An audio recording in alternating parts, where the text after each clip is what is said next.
নমস্কার, আমরা মগরাট পশ্চিম বিধানসভার ক্ষুদ্র গোপালকগণ আমরা মগরাট সমষ্টি উন্নয়ন আধিকারিকের সামনে সবাই একত্রিত হয়েছি একটাই কারণে, এই যে আমাদের আগামী 27 তারিখ যে কুরবানির ঈদ আমাদের সামনে, সেই ঈদকে উপলক্ষ করে আমরা যারা গোপালকগণ আছি আমাদের গরুগুলো আমরা দুধের শেষে কুরবানি করার জন্য বিভিন্ন বিক্রেতাদের কাছে বিক্রয় করি।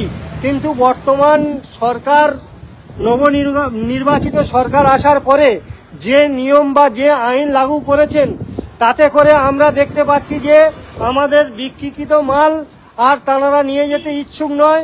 একটাই কারণ, তাঁরা বলছেন যে আমরা যদি গরু কুরবানি না করতে পারি তাহলে আমরা গরুটা নিয়ে গিয়ে আপনাদের থেকে কি করব।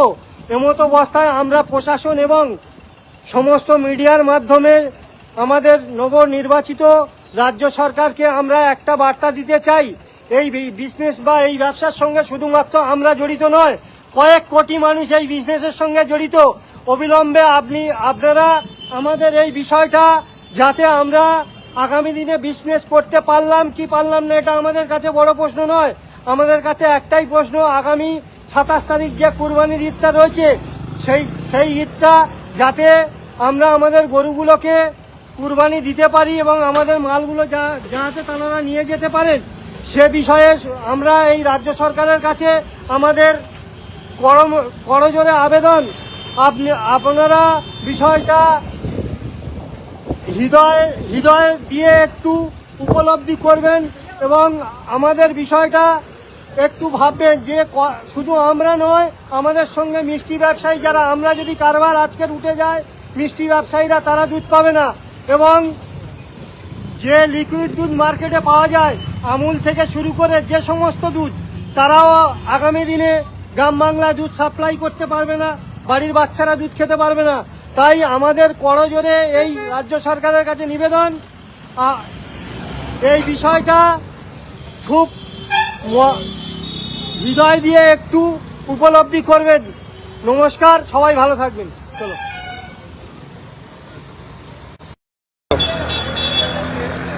আসসালামু আলাইকুম ওয়া রাহমাতুল্লাহি ওয়া বারাকাতুহু।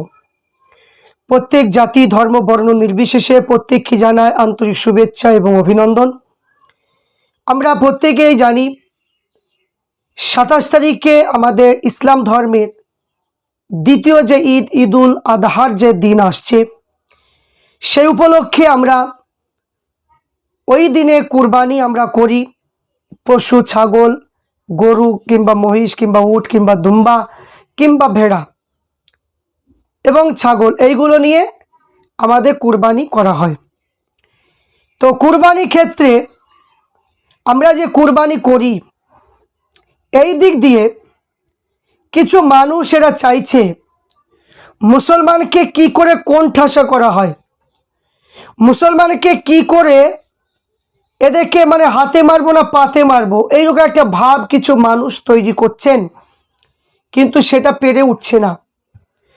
তো এখানে এরা প্রায় কি আমরা দেখি যখনই কুরবানির সময় হয় তখনই আমরা দেখতে পাই যে গরু কুরবানি করা যাবে না, গরুকে বলি দেওয়া যাবে না, গরু কেন ওরা খাবে, মুসলমান কেন খাবে, গরু আমাদের মাতা, গরু আমাদের কি মা, তাই আমরা কেন কি জবাই করতে দেব, কেন গোস্ত খেতে দেব, এইরকম করে প্রায় কি যখনই কুরবানি হয় আমরা ছোটবেলা থেকে দেখে আসছি একই অবস্থা।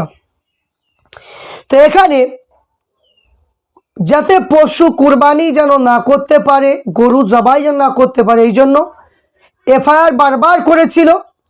সেই অনুযায়ী এফআইআর অনুযায়ী সুপ্রিম কোর্ট এবং হাইকোর্টের যে অর্ডারটা আমরা দেখতে পাচ্ছি যে গরু জবাই করা যাবে না এবং কিছু শর্ত লেখা আছে। তো এখানে আমার বলা উদ্দেশ্য হলো, আমরা মুসলমান ধর্মের মানুষ, আমাদের যে গরু খেতে হবে, গরু না খেলে যে আমাদের হবে না, কি গরু আমাদের বাধ্যতামূলকই গরু খেতে হবে এই রকম কোনো কিছু নেই। কারণ গরু হচ্ছে হালাল খাবার, একটা গরু কিনলে দাম 50-60 হাজার টাকা নিলে 1 কুইন্টাল মানে 2 কুইন্টাল 3 কুইন্টাল এরকম ওজন হয়। মানে কি আপনার কুরবানির টাইমে মানে গরিব মিসকিন এদেরকে দেওয়া মানে সুবিধা হয়, এই জন্য গরুটা কুরবানি দেওয়া হয়। কিন্তু এখন আমরা সবাই দেখতে পেলাম যে গরু মানে কি আপনার জবাই করতে দেওয়া হবে না, যে মানে হাইকোর্ট থেকে অর্ডার, সেটা আমরা অবশ্যই সেটা দেখলাম। সম্মান জানাবো হাইকোর্ট সুপ্রিম কোর্টকে এবং পুলিশ প্রশাসন ভাইদের প্রত্যেককে আমরা সম্মান জানাবো। তবে একটা কথা, এই যে কাজগুলো যারা করেছেন, যারা সনাতনী বলে দাবি করেন, যারা বলেন যে গরু আমাদের মাতা, আমি বলবো এই গরু মাতা বলতে গিয়ে এক শ্রেণী কিছু হিন্দু ভাইদের পেটে লাথি মারা হচ্ছে। এক শ্রেণী কিছু হিন্দু ভাইদেরকে পেটে লাথি মারা হচ্ছে। কেন? যারা গরু পুষে, যারা গরু চাষ করে, ঘোষ ভাইয়েরা, বিশেষ করে ঘোষ ভাইয়েরা থেকে শুরু করে অনেক মানে কি হিন্দু ভাইয়েরা খামার তৈরি করেছে। কার 30টা গরু আছে, কার 20টা গরু আছে, কারো 10টা গরু আছে, কারো 12টা গরু আছে। এরা কিন্তু সবই গরিব মানুষ, ধনী ব্যক্তি নয়, গরিব মানুষ। তো এরা কি করছে? এরা গরু পুষে, এরা জানে যে কুরবানির টাইমে বিক্রি করলে মুসলমান ভাইরা কিনবে, এই জন্য তারা হাটে তুলে দেয় বা বিক্রি করে দেয়। তারা মোটা অঙ্কের টাকা পায়। এক একটা গরু 50-60 হাজার করে টাকা দাম। তো সেই গরু বিক্রি করে দিয়ে তাদের ঋণ শোধ করে এবং তাদের মানে কি মেয়েদের বিবাহ দেয় এবং বিভিন্ন সংসারের কাজগুলো এই গরুর দ্বারাতে করতে পারে। তাদের জমি জায়গা নেই, গরু চাষ করে তারা জীবিকা নির্বাহ করে। তারা আজকে চিন্তা করুন, একটা মানে কি ইসলাম ধর্ম মানুষকে মানে কি আপনার ইসলাম ধর্মের মানুষকে কোণঠাসা করতে গিয়ে আজ ঘোষ ভাইদেরকে কোণঠাসা করছে। আজ কি যারা গরু যারা পোষে, যে কোনো জাতির হোক, আমার যারা গরু পোষে প্রত্যেককেই অসুবিধার মধ্যে ফেলছে। যারা নিজেকে সনাতনী ধর্ম বলে দাবি করে, এই সমস্ত যারা বলে হিন্দু রাষ্ট্র তৈরি করব, এরাই দেখুন যে এই সমস্ত আমার কিছু হিন্দু ভাইদেরকে কি বিপদের মধ্যে ফেলে দিল। চিন্তা করুন, আজ এই গরুগুলো কোনো মুসলমান তো কিনবে না। যারা আগে কিনে নিয়েছে এখন তারা কিনবে না, কারণ প্রত্যেক জায়গায় পুলিশ প্রশাসন ভাইরা ধরছে। আজ আমি কিনবো 10টা 12টা গরু কিনবো, এবারে 60,000-65,000 টাকা করে দাম এক একটা গরু, মানে কি লরিতে যদি যায় কিনে হলে মানে কি 6-7 লাখ টাকার ব্যাপার। সেই গরুগুলো কিনে নিয়ে যাচ্ছি, তারা টাকাগুলো নিয়ে বাড়ি চলে যাচ্ছে। আর যারা ব্যবসায়িক তারা কিনে নিয়ে লরিতে করে নিয়ে যাচ্ছে। আর কিছু সনাতনী ধর্ম বলে দাবি করে এরা ধরে সেই গরুগুলো ছেড়ে দেওয়া হচ্ছে এবং মানে অসহায় মানে গরিব মুসলমান দেখে মানে ব্যবসায়িক দেখে ধরে মারছে। তাহলে তারা কত লসে পড়ে যাচ্ছে। এই জন্য আমরা খবর সোশ্যাল মিডিয়ায় প্রত্যেক জায়গাতে দেখছি এবং আমরাও বার্তা দিচ্ছি যে গরু কোনো মুসলমান ব্যবসায়িক আপনারা কিনবেন না, কোনো গরু আপনারা কিনবেন না। কোনো মানে কি বাড়িতে কোনো হিন্দু ভাইদের বাড়িতে গরু আপনারা কিনতে যাবেন না। কারণ হিন্দু ভাইরা যারা গরু পোষে তারাও প্রতিবাদ করুক যে কেন গরু কেন মানে বিক্রি করতে দিচ্ছে না, কেন মানে কি যে আমাদের গরুগুলো কি করব, এরা প্রতিবাদ করুক। মুসলমান প্রতিবাদ করবে, তারাও প্রতিবাদ করবে। অবশ্যই আমাদের সম্মানীয় যিনি মুখ্যমন্ত্রী শুভেন্দু অধিকারী, তিনি অবশ্যই আমাদের এই দাবিটা অবশ্যই মেনে নেবে।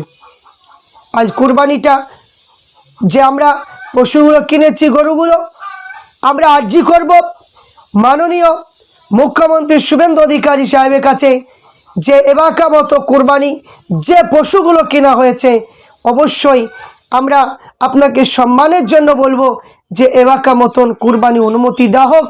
কুরবানি পরে মুসলমানরা কোনোদিন গরু জবাই করার কথা মুখে আনবে না, কারণ আমাদের গরু না খেলেও চলবে, আমাদের কোনো অসুবিধা নেই, কোনো অসুবিধা নেই। যে গরু না খেলেই যে আমাদের অসুবিধা হবে কি আমাদের ধর্মের অসুবিধা, কিচ্ছু হবে না। গরু আমাদের কোনো অসুবিধা হবে না। তাই আমি মানে কি যে সম্মানের স্বার্থে মানে কি মুখ্যমন্ত্রীর কাছে মানে কি হাত জোর করে অনুরোধ করব যে আপনি মানে কি আমাদের এই কুরবানির সময় এই গরুটা জবাই করা, কুরবানির সময় যাতে আমরা প্রত্যেকেই যেন ধর্মটা পালিত করতে পারি। একটা অভিভাবক হিসাবে আপনার কাছে মানে আপনি হচ্ছেন সমস্ত ধর্মের অভিভাবক, তাই সেই দিকে লক্ষ্য রেখে আপনার কাছে হাত জোর করে বলবো যে আপনি আমাদের এই কুরবানি অনুষ্ঠানটা ভালোভাবে হওয়ার জন্য সম্মত দিন। আপনার কাছে এটাই আমরা আর্জি করি। কারণ এখানে যে এখন তো আর কেউ তো কিনছে না গরু, এখন আর কেউ কিনবে না, সবাই জেনে গিয়েছে। তো 2 মাস আগে থেকে যা গরু কিনেছে কি 1 মাস আগে যা গরু কিনেছে সেই গরুগুলো তো ফেলে দেওয়া যাবে না, সেগুলো তো মানে কোনো কিছুই করা যাবে না। এই জন্য মানে আমরা প্রত্যেকেই মানে কি মানে কি মুসলমানের তরফ থেকে আপনার কাছে আমরা আর্জি করছি যে এই অনুষ্ঠানটা অবশ্যই আমাদের এবাকা মতন আপনি অবশ্যই অর্ডারটা দিন যাতে আমরা কোরবানিটা করতে পারি। আপনাকে মানে সম্মান জানিয়ে, সুপ্রিম কোর্ট হাইকোর্টকে সম্মান জানিয়ে, পুলিশ প্রশাসন ভাইদেরকেও সম্মান জানিয়ে আমাদের ইসলাম ধর্মের যে অনুষ্ঠান ঈদুল আদহা যেন শান্তশিষ্টভাবে হয় সেটাই আমরা আর্জি করব। কারণ আমাদের মানে কি মুসলমান জাতির যে ধর্ম সেই ধর্মটা নিয়ে আমরা প্রত্যেকেই যেন মানে করতে পারি। তবে একটা কথা হলো যে প্রত্যেক ধর্মের প্রতি আমাদের সম্মান, প্রত্যেক ধর্মকে ভালোবাসি, প্রত্যেক জাতি ধর্ম বর্ণ নির্বিশেষে প্রত্যেক মানুষকে ভালোবাসি। আমরা কোনো কারো প্রতি উস্কানিমূলক কোনো কথা বলিনি, কোনো দিন বলবো না। আর প্রত্যেকটা মানুষকে আমরা ভালোবাসি, সম্প্রীতি, বাংলায় সম্প্রীতি তৈরি হয়ে থাকবে, আমরা এটাই চাই।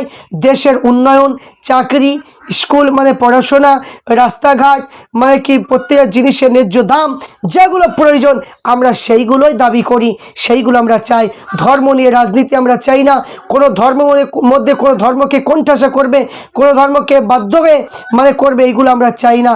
তাই আমরা চাই যে শান্তশিষ্টভাবে উন্নয়ন হোক, এটাই আমরা দাবি করছি মানে মাননীয় মুখ্যমন্ত্রী শুভেন্দু অধিকারী মহাশয়ের কাছে।